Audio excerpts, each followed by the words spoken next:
Hello guys, welcome to Dikshita tech talks. ఈ video start చేసే ముందు ఇంకా మన ఛానల్ని ఎవరైతే సబ్స్క్రైబ్ చేసుకోలేదో అర్జెంటుగా వెళ్ళి సబ్స్క్రైబ్ బటన్ నొక్కేయండి. అండ్ ఆల్సో మన ఛానల్ని మీ ఫ్రెండ్స్కి కూడా షేర్ చేయండి, వాళ్ళకు కూడా చాలా యూజ్ అవుతుంది. ఎందుకంటే నేను ఛానల్ని స్టార్ట్ చేసినప్పటి నుంచి ప్రతిదీ నేను ఫ్రమ్ స్క్రాచ్ నుండి మనకి ఎక్స్ప్లెయిన్ చేస్తూ వస్తున్నాను. ప్రీవియస్ వీడియోస్లో చూస్తే HTML, CSS and also Java స్క్రిప్ట్ని కూడా నేను ఫ్రమ్ స్క్రాచ్ నుండి మీ అందరికీ ఎక్స్ప్లెయిన్ చేశాను. అందరికీ ఈజీగా అర్థమయ్యేటట్టే నేను ప్రతిదీ ఎక్స్ప్లెయిన్ చేస్తూ వచ్చాను. అండ్ ఆల్సో మీ అందరికీ నోట్స్ కూడా నేను ఎప్పటికప్పుడు ప్రొవైడ్ చేస్తున్నాను డిస్క్రిప్షన్లో కూడా. సో ఇవాళ వీడియోలో నేను ఏమైతే డిస్కస్ చేసుకుందాం అనుకుంటున్నానో అది మనకి చాలా ఇంపార్టెంట్ టాపిక్. ఏంటంటే అసలు గిట్ అంటే ఏంటి, గిట్ అనేది మనం ఎందుకు యూజ్ చేస్తున్నాం, గిట్ వల్ల మనకి అడ్వాంటేజెస్ ఏంటి, ప్రతిదీ నేను ఇవాళ వీడియోలో డిస్కస్ చేస్తాను.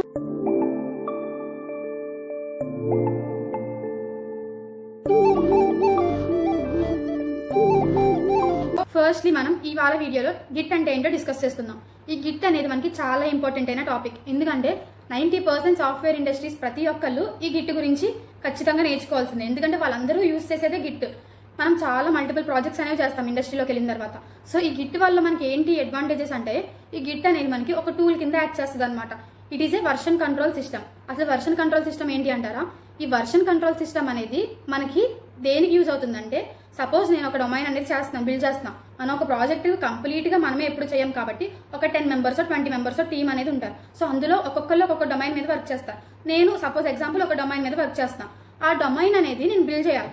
బిల్డ్ చేసినప్పుడు నేను కొన్ని చేంజెస్ అనేవి చేస్తూ ఉంటాను. ఇంకా బెటర్ వెర్షన్ లో రావడానికి నేను కొన్ని చేంజెస్ అనేవి చేస్తూ ఉంటాను.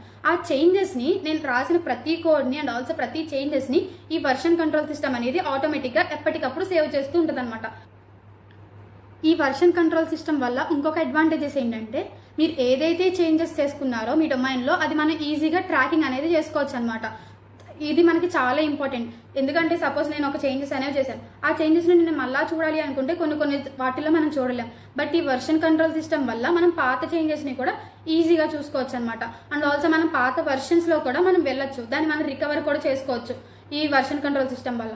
ఇవన్నీ మనకి గిట్ లో కూడా ఉంటాయి అనమాట. గిట్ అనేది ఒక వర్షన్ కంట్రోల్ సిస్టమ్. ఓకేనా? ఈ గిట్ వల్ల మనకి ఏమైతే అడ్వాంటేజెస్ ఉన్నాయో అవన్నీ ఇవాళ వీడియోలో డిస్కస్ చేసుకుందాం. ఇందాక చెప్పినట్టే గిట్ అనేది మనకి వర్షన్ కంట్రోల్ సిస్టమ్ అనమాట. ఇది మనకి ఎప్పటికప్పుడు మీ కోడ్ ని అండ్ ఆల్సో మీరు చేంజ్ చేసిన ప్రతిదాన్ని ఇది సేవ్ చేస్తూ వస్తుంది. ఇందులో ఇంకొక అడ్వాంటేజెస్ ఏంటి అంటే, ఇప్పుడు మనం ఒక 10 మెంబర్స్ టీమ్ అనేది ప్రాజెక్ట్ అనేది చేస్తున్నాం. సో ఒక్కొక్కరు ఒక్కొక్క డొమైన్ మీద చేస్తున్నారు, ఒక్కొక్కరు ఒక్కొక్క చోట ఉండి చేస్తారు. సో మీకు వాళ్ళు ఎంతవరకు చేశారు అని చెప్పి మీకు తెలియడం కోసం కూడా మనం ఇందులో ఈజీగా కొలాబరేషన్ కూడా చేసుకోవచ్చు. కొలాబరేషన్ అంటే ఏంటంటే, ఆ 10 మెంబర్స్ పీపుల్ ప్రాజెక్ట్ అంతా ఒక దాంట్లో స్టోర్ అవుతుంది. ఆ కొలాబ్ చేయడం వల్ల, కొలాబ్ చేసినప్పుడు ఏంటంటే ఎవరు ఎంత వర్క్ చేశారు, ఎవరు ఎంతవరకు కంప్లీట్ చేశారు టాస్క్ అనేది, ఇంకా ఎంత కంప్లీట్ చేయాలి, ప్రతిదీ మనకి ఈజీగా అండర్స్టాండ్ అవుతుంది అనమాట ఈ గిట్ వల్ల. సో ఇదేం చేస్తుంది అడ్వాంటేజెస్, కొలాబరేషన్ కి మనకి ఈజీగా కూడా ఉంటుంది. ఎప్పటికప్పుడు మీ కోడ్ ని కూడా సేవ్ చేస్తూ ఉంటుంది. ఈ గిట్ అనేది మనం ఈజీగా నేర్చుకోవచ్చు. అండ్ ఆల్సో మనకి ఇది ఓపెన్ సోర్స్ అనమాట. అంటే ఏంటంటే అందరికీ అవైలబుల్ గా ఉంటుంది. అండ్ ఆల్సో మనకి గిట్ అనేది ఫ్రీ ఆఫ్ కాస్ట్ కూడా. మనకి గిట్ యూస్ చేయడం చాలా ఫ్రీ. మనం దీనికి బడ్జెట్ అనేది మనం పెట్టాల్సిన అవసరం లేదు. అండ్ ఆల్సో పర్ఫార్మెన్స్ వైజ్ గా కూడా మనకి గిట్ అనేది చాలా ఫాస్ట్ పర్ఫార్మెన్స్ అనేది ఇస్తూ ఉంటుంది అనమాట. ఈ గిట్ లో మనకి చాలా కమాండ్స్ అనేవి ఉంటాయి. ఆ కమాండ్స్ గురించి నేను నెక్స్ట్ వీడియోలో నేను డిస్కస్ చేస్తాను. మోస్ట్ అడ్వాంటేజెస్ అండ్ ఆల్సో చాలా ఇంపార్టెంట్ అయిన 5 కమాండ్స్ అనేవి ఉంటాయి గిట్లో. ఆ గిట్లో ఈ 5 కమాండ్స్ యూజ్ చేయడం వల్ల మనకి సగం ప్రాజెక్ట్ అనేది ఎలా పుష్ చేయాలి, ఎలా పుల్ చేయాలి అండ్ ఆల్సో ఎలా స్టోర్ చేయాలి, ఎప్పటికప్పుడు నీ డేటాని ఎలా చూసుకోవాలో కూడా మనం ఇందులో క్లియర్గా నేర్చుకోవచ్చు. సో ఇది గిట్ అంటే. గిట్ అంటే మనకి చాలా సింపుల్గా నేను మీకు ఎక్స్ప్లెయిన్ చేస్తాను. మళ్ళీ చెప్తున్నాను, మళ్ళీ రీకలెక్ట్ చేస్తాను చూడండి. గిట్ అంటే ఏం లేదు భయ్య, ఇట్ ఈస్ ఏ టూల్ అనమాట.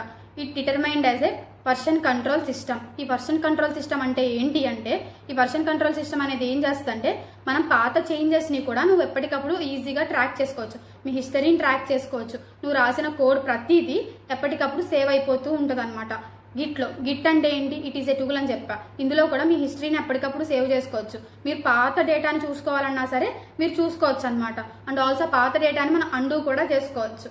ఇది ఈజీగా టీమ్ అంతా కలిపి కొలాబరేషన్ అవ్వడానికి కూడా ఈజీగా ఉంటుంది. సో ఈ కొలాబరేషన్ వల్ల ఎవరు ఎంత వర్క్ చేశారో అందరికీ క్లియర్గా అర్థమవుతుంది. ఈ గిట్ అనేది మనం చాలా ఈజీగా యూజ్ చేయొచ్చు. అండ్ ఆల్సో పర్ఫార్మెన్స్ వైజ్ గా కూడా చాలా ఇంప్రూవ్మెంట్ అనేది ఉంటుంది. చాలా బెటర్ పర్ఫార్మెన్స్ అనేది ఈ గిట్ అనేది ఇస్తుంది అనమాట. అండ్ ఆల్సో ఇది మనకి free of cost, open source కూడా. ఓపెన్ సోర్స్ అంటే అందరికీ ఈజీగా అవైలబుల్ అవుతుంది అని చెప్పి. ఈ గిట్ వల్ల ఇంకొక అడ్వాంటేజెస్ ఏంటి అంటే ఈ గిట్ అనేది మనకి లోకల్ సిస్టంలో కూడా పనిచేస్తుంది అనమాట. అసలు లోకల్ సిస్టమ్ అంటే ఏంటి అంటారా? ఈ లోకల్ సిస్టమ్ అంటే ఏంటంటే మనం యూజ్ చేసే కంప్యూటర్ కానీ ల్యాప్టాప్ కానీ ఇవన్నీ మనం లోకల్ సిస్టమ్ అని చెప్పి అంటాం అనమాట. ఇది లోకల్ సిస్టంలో కూడా పనిచేస్తుంది. అంటే ఏంటంటే లోకల్ సిస్టంలో అంటే సపోజ్ మీ ఇంట్లో ఇంటర్నెట్ అనేది లేదు, ఇంటర్నెట్ లేకపోయినా మనం ఈ గిట్ అనేది ఈజీగా యూజ్ చేయొచ్చు అనమాట. ఇదే మనకి the best main advantages. Suppose మీ ఇంట్లో ఇంటర్నెట్ లేకపోయినా మనం ఈజీగా గిట్ యూజ్ చేసుకుని ఎప్పటికప్పుడు మనం ప్రాజెక్ట్ అనేది బిల్డ్ చేసుకోవచ్చు. గిట్ అనేది మనకి చాలా ఈజీ వేలో నేను చెప్పేశాను. సో నెక్స్ట్ వీడియోలో నేను గిట్ కమాండ్స్ గురించి చెప్తా. గిట్ కమాండ్స్ గురించి, అసలు గిట్ అనేది ఎలా ఇన్స్టాల్ చేయాలి, ఎలా పనిచేస్తుంది, ఎలా రన్ చేయాలో ప్రతిదీ నేను నెక్స్ట్ వీడియోలో చెప్తాను. సో వీడియోస్ మాత్రం ఎక్కడ స్కిప్ చేయకండి, మీ ఫ్రెండ్స్కి కూడా షేర్ చేయండి. సో వీడియో ఎండ్ అయ్యే ముందు ఈ గిట్ గురించి ఎవరికైనా ఏమేమైనా డౌట్స్ ఉన్నా సరే మన కమెంట్ సెక్షన్లో క్లియర్గా మెన్షన్ చేసుకోండి మీ క్వశ్చన్స్ అనేవి. సో మేము ఎప్పటికప్పుడు ఆన్సర్స్ అనేవి ఇస్తూ ఉంటాం కమెంట్ సెక్షన్లో. సో మీరు ఏమీ మొహమాట పడాల్సిన అవసరం లేదు. మీకు ఏమైనా అర్థం కాకపోయినా సరే కమెంట్ సెక్షన్లో పెట్టండి, మేము ఎప్పటికప్పుడు దానికి ఆన్సర్స్ ఇస్తూ ఉంటాం. ఓకేనా? Thank you so much.